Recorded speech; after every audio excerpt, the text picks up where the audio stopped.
And was there ever a time when you were experiencing adversity or a sticky time that you almost felt like giving up or you almost gave up? Oh, lots of times. I think that's part of the process of entrepreneurship, right? It's a marathon, not a race.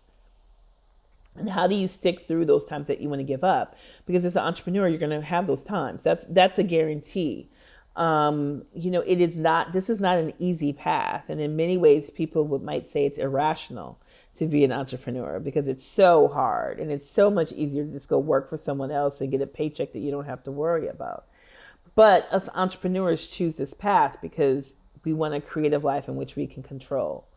And entrepreneurship allows us to do that and to have control over our lives that our colleagues who work at corporate America and in business structures don't. And so we tolerate it. And part of that is failure.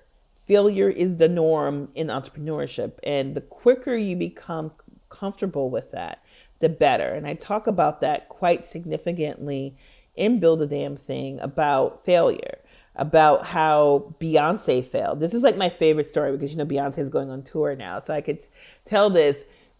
Beyonce, one of the early versions of Destiny's Child, competed on a TV show that was popular in the 1980s in the US called Star Search. I don't know if it was a global television show. It was really popular here. And Beyonce and that version of Destiny's Child that also included Kelly Rowland, who later was part of the larger Destiny's Child, they lost to a heavy metal band called Skeleton Crew. And Beyonce was like 12 or 13 at that time. A very public loss because this is on national TV here in the United States. Now imagine if Beyonce said, I'm done after that. Very public loss. I'm just going to be a regular kid. Who cares about this like pop stardom sort of thing? We would be missing out on one of the queens of pop, right? But she didn't. She actually took that as a lesson and they went back to the drawing board. They changed their name. They got better clothes.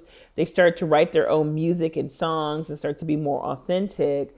And then, about 5 years later, they had their first big hit, which was No, No, No, which was actually about the rejection they had faced in going through and getting to that point. And now, let's say almost 30 years later, or 25 years later, we have Beyonce getting ready to go on a global tour in which, tickets are selling for $50,000 US. So, it's a very different world. But imagine if Beyonce gave up. Imagine that.